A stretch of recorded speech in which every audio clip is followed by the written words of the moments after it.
Behold all the wonders God's grace can bestow, if you but reclaim what you've given. Why not ask of God any wonder you crave? Worship me to satisfy all human needs. Dominion now over all this noble earth. All I ask of you is worship me. Get thee behind me, Jesus declared. Satan, know you not our Father offers love in your stead.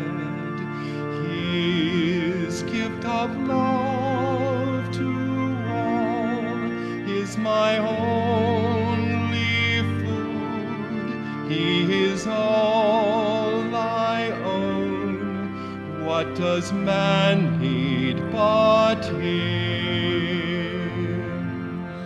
Then the darkness lifted, love destroyed Satan's power.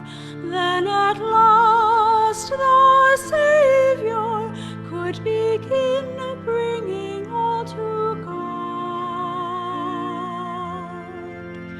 For he taught them in freedom, wanting not in return. All he offered was perfect peace, perfect freedom of soul. God is all I love. He is all there is. Wise is he who says, I am wholly his. God is all I fear. Lo, my throne of power, shaken by his love, was destroyed in that hour. Throughout all the world, a new spirit was born. Jesus brought to men's hearts hope for those steeped in sin. God is all I loved.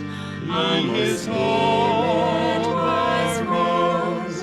Jesus brought to men's hearts hope for those steeped in sin.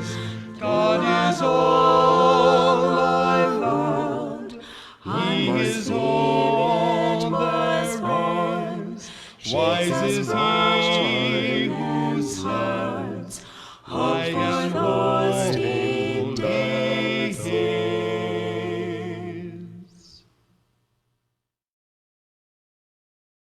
I've often mentioned that story of Norman, who left Mount Washington because of a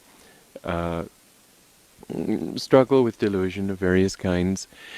One of them was that he just couldn't stand one of the other monks that he had to work with. This monk was not a pleasant person to be around. I know he used to say to me, I don't know why I hate you, Don, but I hate you. And some people are like that. Actually, he was very good-hearted. He just had this sort of very strong ego, and because of his good heart, Master accepted him. But Norman couldn't stand him, and left partly because of him. He came back a year later. He said, you know how I used to hate Jerry? He said, where I work, there are 6 men exactly like him. The thing is that if we run away from our tests, then they only become stronger. Or it isn't really that they become stronger, we become smaller. We become weaker, and therefore they seem to be stronger. We need to accept whatever life dishes out to us. Just accept it. Life goes on anyway. It doesn't matter. We have to live anyway. If we can accept it calmly, then we find that suddenly it turns into a blessing. As Satya Sai Baba says, that sorrow is an interval between two joys. And it's true, life always alternates. And if we will take anything that comes calmly and quietly, we will find that it becomes a blessing in the long run. It really is God's grace that touches us in many different ways. So to take it into yourself, to take it calmly, to say that, well, God must want me to learn something. The frustration, of course, comes sometimes in not knowing what He wants you to learn. We would like to have something to show for it, wouldn't we? But if we can't find out what it is, if we just keep loving Him, nothing will touch us anyway. Master said, nothing will touch you if you inwardly keep loving God. So keep your mind and your heart in Him, and you will see, just as the resurrection came 3 days after the crucifixion, 2 days afterwards, so also if we will keep that faith inwardly, if we will be strong in ourselves, if we will just have faith that God loves us and love Him in return, that nothing else really matters, we will see that no matter what we go through, it will turn to be a very great blessing. Sometimes it'll take us in a very different direction. That's why we need to have non-attachment. That's why we need to have the feeling that it's only God's will that we want to do. Because as soon as we have something that we want, then we may find indeed that we suffer and that there's no way out, because what we want may be destroyed. But what God wants for us is for our happiness and for our good. And thus it is that if we keep that attitude, we find that we do grow. The resurrection can be not from death to immortality. The resurrection can be also just from one day to the next, overcoming some difficulty, learning some important lesson, and the greatest lesson of all, the realization that we are always with God, that we never really are far from Him, and that if we keep our minds on Him, then we will always be free in our hearts, and nothing will be able to touch us. Welcome, friends. This is such a sacred time, the time of Easter, the time which is the time of the resurrection of Jesus Christ, when He came back and showed Himself to His disciples and to others. And for us on our path, resurrection isn't something new. We've read about it in Autobiography of a Yogi, how Lahiri Mahashaya resurrected his body in 3 different places the day after he left it, how he was seen by his disciples. Swami Sri Yukteswaraji resurrected his body in front of Master. After Master's passing, he showed himself to some disciples. Of course, Jesus resurrected his body, and Babaji's still living. And so it's not something that we wonder what is resurrection. We know it's, Master has taught us about it. Also, the beautiful story about Lahiri Mahashaya raising Rama from the dead. And so resurrection it's a part of our beliefs, it's a part of what we know, it's a part of our teachings. But on a level that we can relate to more, resurrection is any beneficial change. It's a symbol of change, of transformation, of transcendence. The Master said any change that you make in yourself, he said, Swamiji said, this time could be more powerful than New Year's, to make changes in your consciousness, changes in your attitudes and your habits, and letting go of desires and attachments. And any change that you make in yourself is a bit of a resurrection. It's a resurrection of the soul, of the spirit, of who and what you really are beneath all of those things that you think you are. And the meaning of this particular time also is that, as Swamiji was saying, is that we're here for God alone. That no matter what happens, what tests come, what disappointments come, what betrayals come, what health problems come, what money problems, whatever it is, that we cling to Divine Mother and we love God no matter what. And we know that whatever is coming to us is coming from her hand, coming from our own karma, things that we need to learn. I was remembering the story of St. Anthony of the Desert, who was there for, Master said, 60 years living in a tomb or a cave, and he was tortured by Satan many years, and he just kept clinging to God. And finally Satan said, if you won't let go of your beliefs, I myself will come and destroy you. And St. Anthony didn't. He said, I will not give up God. I don't care what happens. And Satan appeared and he began to crack the tomb. And St. Anthony, he was a little bit shaken by that. But then what happened was Jesus appeared, and that delusion just went away. And St. Anthony looked up at Jesus and he said, Lord, Lord, why didn't you come before? I was in such agony. And this is how people feel. It could be the 11th hour, the last moment. You think everything is gone, it's all collapsed, and you'll never have what you need. And suddenly Divine Mother's hand, I've seen it so many times. And Jesus said to Anthony, I was with you all the time. I was just the same with you. But he had to go through those tests.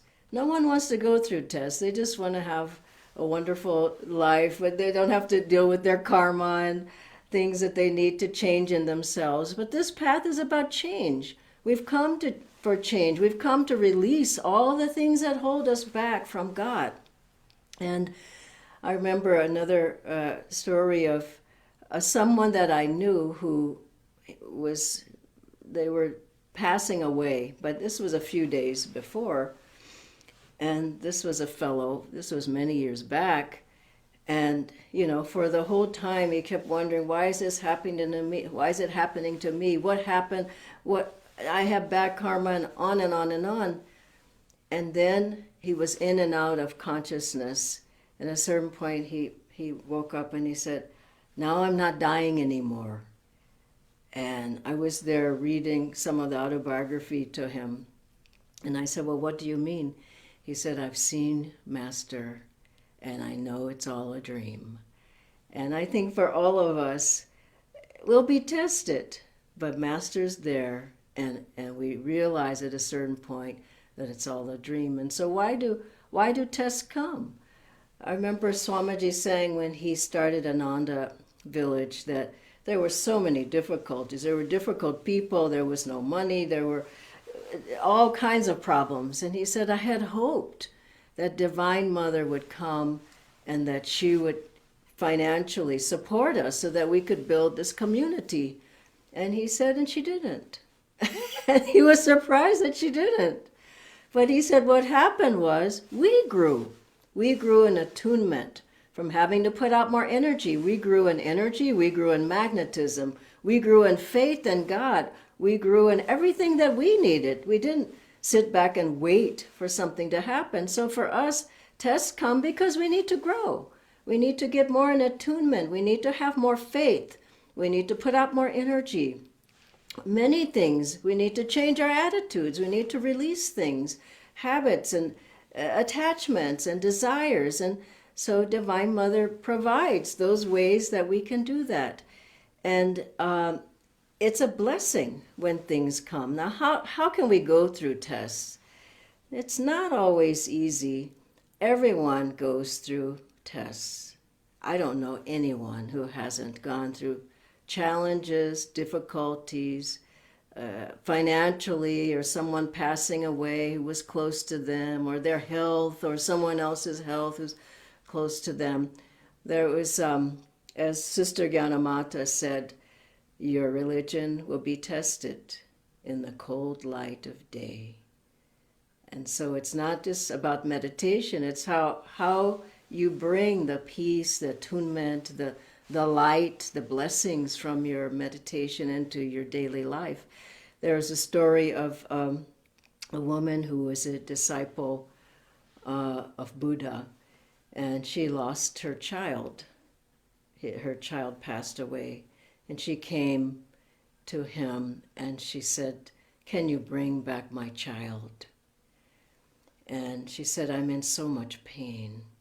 And he said, "Go to a home and get some mustard seed, but it must be a home that has seen no death."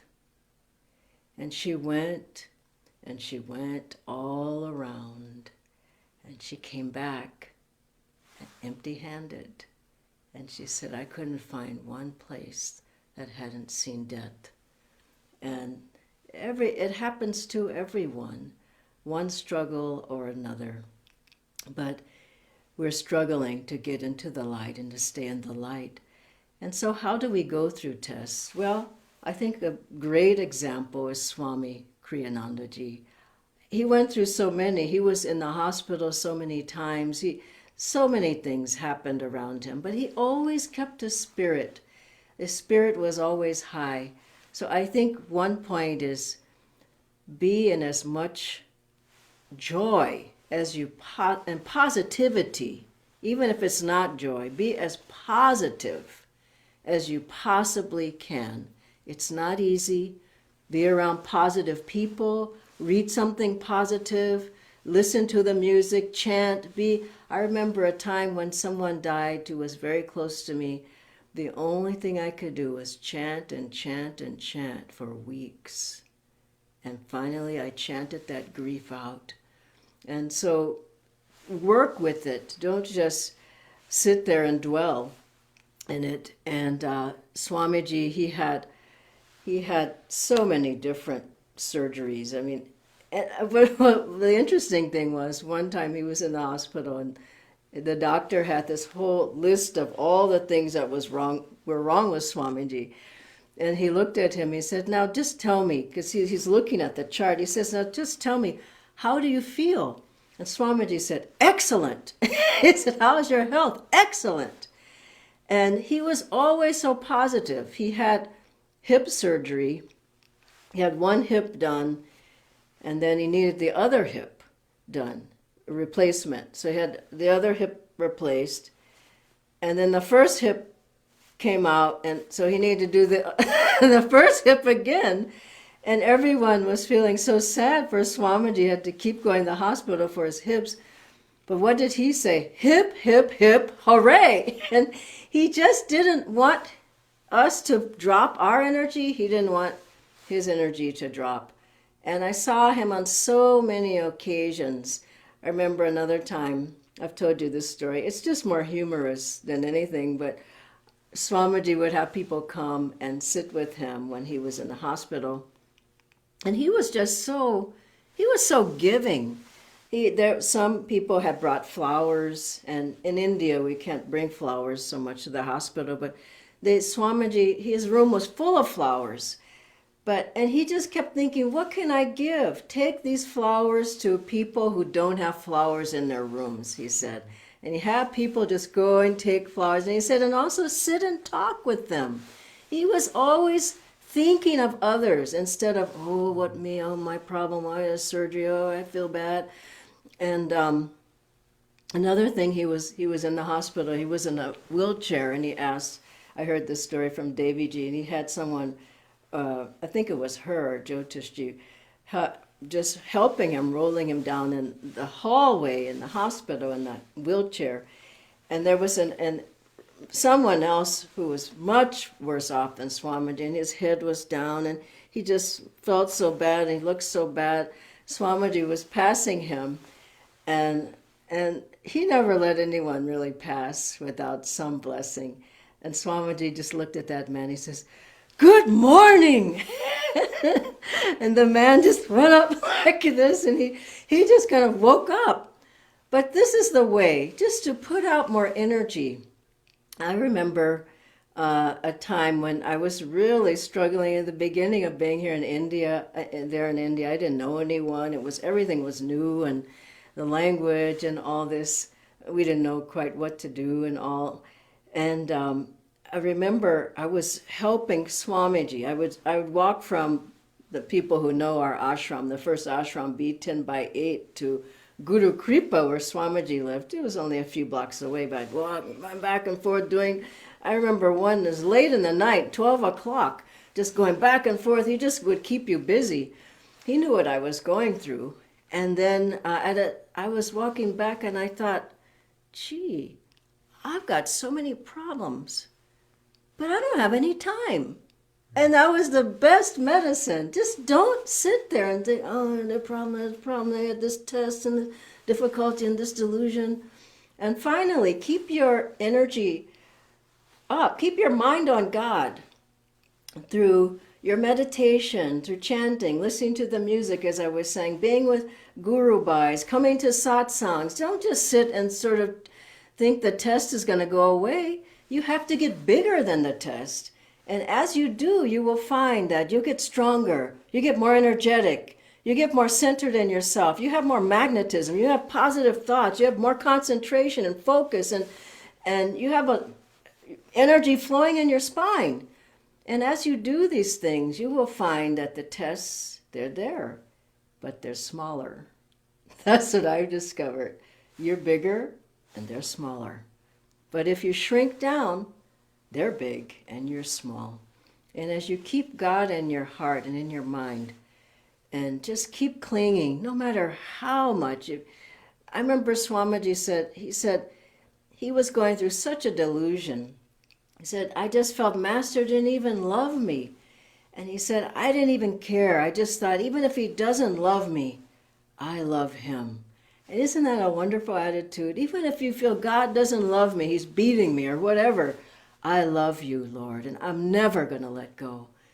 And no matter what you try to do to me, and as you do that, I remember one night, sort of recently, I've shared this with some of you, and I just felt in my home in Delhi, there was just a very dark energy. I had never felt that before. It was just this cloud, and I was in bed, and it was scary. And I knew it was just a dark force. And I just kept lying down and I just kept chanting Om Guru, Om Guru, Om. Sometimes it's the only thing you can do. This forces from worries, from fears, from doubts, I just Om Guru, Om Guru, Om Guru. And then in the morning, it was still there, but it was less and less. And I just felt it was a very dark force. I went in the meditation room. I did a few kriyas and pop, it was gone. I loved it. I did a few kriyas, it was gone.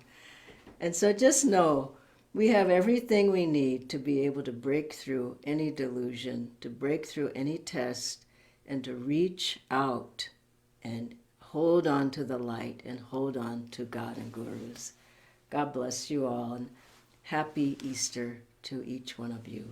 Now ask Nitendra to join. We just have a couple of questions today. Thank you, Dhyanaji. The first question, Dhyanaji, is I don't seem to grow, but rather shrink when I'm confronted with challenges. So how can I gain the strength to confront them instead? Well, a devotee, a disciple has to be courageous, for one, or you won't make it a year on the path. I mean, you have to just keep putting out energy. And I was always strong. I think it's from past lives. And I'm looking at Nitendra, and, I think most people who come onto this path are pretty strong. And you bring that in from other lifetimes. So use that in your life. Don't say, well, I can't do it, or, and living the Ananda life, you have to do many things. Getting up early, energizing every day, giving a talk you don't feel like giving, going out and doing something, helping at the center. There's so many things. I was just sharing with my friend here, Dion, who's helping on this end. I remember one time I was just so exhausted from seva. I was just sevaed out. It was a Kriya retreat. And I just went home. I just laid flat on the floor. I just thought, I can't do anything else. I don't want to see one more Kriya. I don't want to see anybody.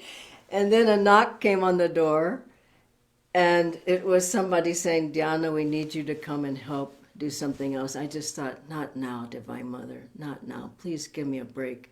And she didn't. I had to get up, and I went, and I found that I had energy.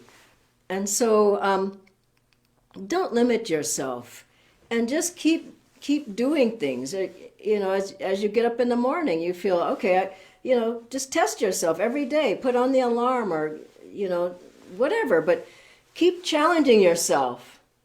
Don't be weak. There's no need to be weak. We have too many tools to be weak. We've got so many fantastic things to strengthen the energy flow in the spine. You can chant Om at the chakras, do the Om technique, Hong Sa, do your Kriyas, do higher Kriyas, be at the satsang, get out and energize, walk until you sweat. I know in Delhi right now you don't have to go outside to do that, but get some strength in you. Be a warrior, a spiritual warrior. Don't be a weakling. Look at Master. I mean, God, all you have to do is hear his voice. And he just is so strong and magnetic.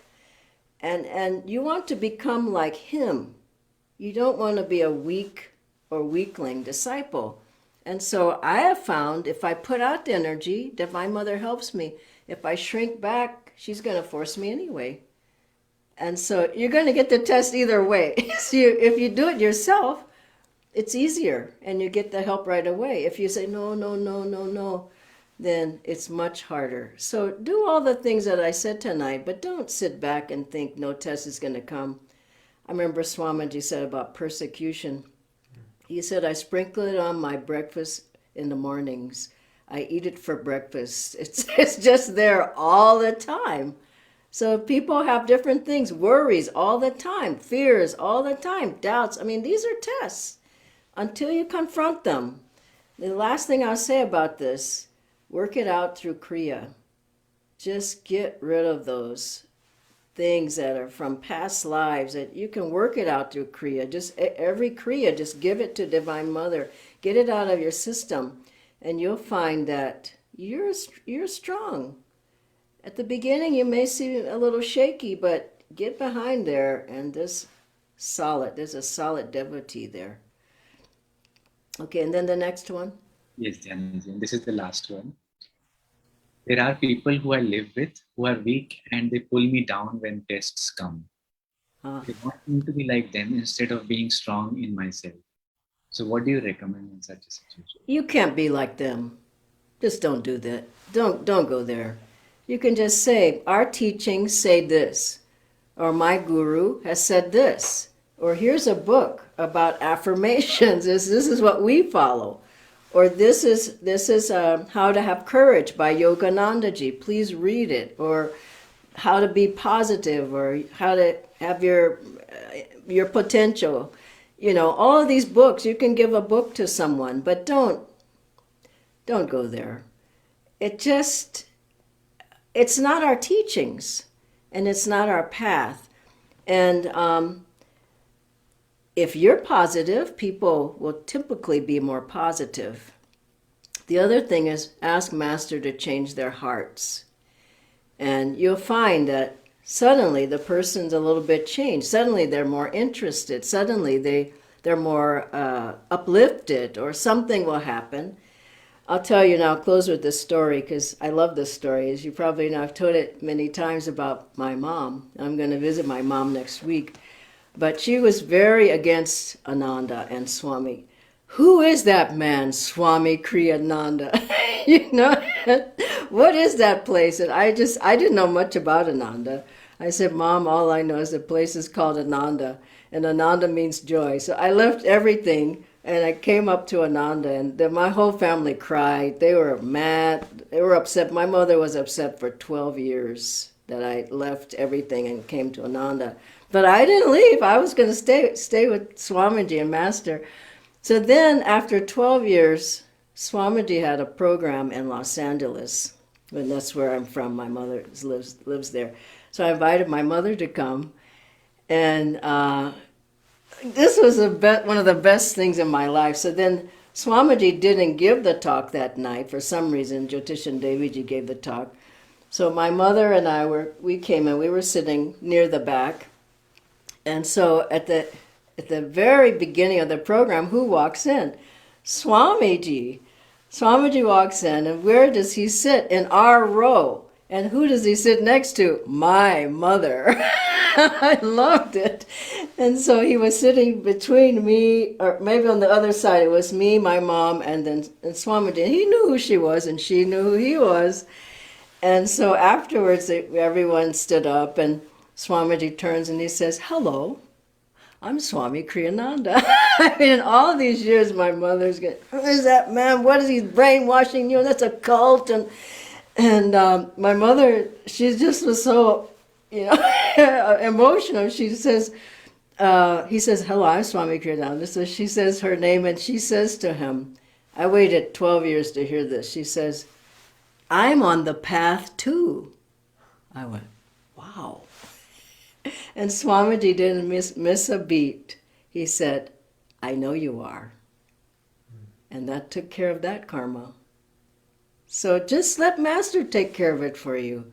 It may take a long time, but keep offering, keep praying, and don't leave the path because of other people, their opinions about this path and your guru. God bless you all. And thank you.